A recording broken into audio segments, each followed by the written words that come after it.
और इस बीच एक और बड़ी खबर, जैसलमेर से भारत पाक सीमा पर पकड़ा गया संदिग्ध। बीएसएफ की 166वीं बटालियन ने फेसिंग के नजदीक पकड़ा संदिग्ध। तनोट किशनगढ़ क्षेत्र की मनारा सीमा चौकी के पास संदिग्ध को पकड़ा गया। सीमा सुरक्षा बल की सजगता से संदिग्ध को पकड़ा गया। प्राथमिक पूछताछ में संदिग्ध ने अपना नाम राजीव बताया है और पूछताछ के दौरान संदिग्ध बता रहा है अपना अलग अलग नाम। करीब 40 वर्ष के आसपास बताई जा रही है संदिग्ध की उम्र। तस्वीर सामने आ चुकी है, जरा देख लीजिए, ये वही संदिग्ध है। बीएसएफ ने पुलिस को इसे सुपुर्द कर दिया है। संयुक्त जांच एजेंसियां अब पूछताछ करेंगे, यानी कि मिलकर पूछताछ होगी इस संदिग्ध व्यक्ति से। बड़ी खबर, अहम जानकारी आप तक पहुंचा रहे हैं। जैसलमेर से जानकारी मिली, भारत पाक सीमा पर पकड़ा गया ये संदिग्ध।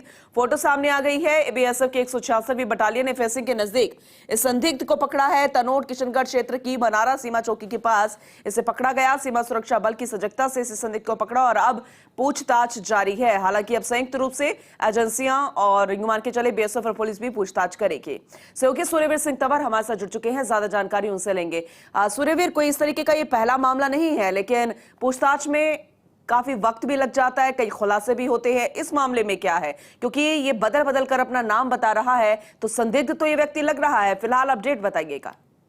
जी पूनम जी, जिस तरीके से अंतर्राष्ट्रीय बॉर्डर के इस बार जो फेंसिंग के बहुत ही नजदीक है ये संदिग्ध है वो पकड़ा गया है और लगातार जिस तरीके से बीएसएफ हर बार अलर्ट रहती है कि कोई भी संदिग्ध घूमता है तो उसको पकड़कर पुलिस के हवाले करती है, तो इसी एक बार फिर से है 166वीं बटालियन ने फेंसिंग के नजदीक घूमते हुए एक संदिग्ध व्यक्ति को पकड़ा है। जो पूछताछ में उसने अपने विभिन्न अलग अलग नाम बताए और अंत में उसका नाम है वो राजीव अपना नाम है वो बताया है। फिलहाल अब जिस तरीके से है पुलिस ने पूछताछ कर रही है और पुलिस सुरक्षा एजेंसियों को इसको सपुर्द करेगी और सुरक्षा एजेंसियां है इसे संयुक्त रूप से पूछताछ करेगी ताकि इलाके में वो क्या कर रहा था, क्योंकि तनोट किशनगढ़ क्षेत्र के मानरा सीमा चौकी के पास बिल्कुल पकड़ा गया है और सीमा सुरक्षा बल की सजगता के साथ इसको पकड़कर जिस तरीके से पुलिस के हवाले करा गया है। अब विभिन्न सुरक्षा एजेंसियां इसकी पूछताछ करेगी, लेकिन सबसे बड़ा सवाल ये रहता है कि ये संदिग्ध घूमते घूमते आखिर ये सीमावर्ती क्षेत्र में किस तरह से पहुंच जाते हैं, किस तरीके से है ये बॉर्डर के नजदीक पहुंच जाते हैं। और बीएसएफ हमेशा अलर्ट और सजगता दिखाते हुए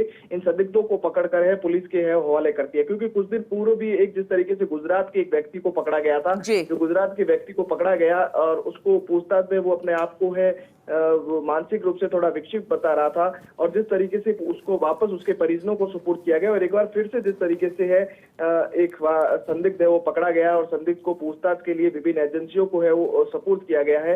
हालांकि जिस तरीके से इसके मेले कुचले कपड़े पहने हुए है बता रहा है, अपने आप को बता रहा है कि घूमते घूमते ये पकड़ा है। और कुछ पता चल पाया कहाँ का रहने वाला है, इसके परिजन कहाँ से, और इसके पास से कुछ संदिग्ध वस्तु बरामद हुई है क्या? हाँ, हालांकि इसके पास जांच में कोई संदिग्ध वस्तु है वो बरामद नहीं हुई है, लेकिन बातचीत में पता चल रहा है कि मध्य प्रदेश का है वो निवासी है वो बताया जा रहा है।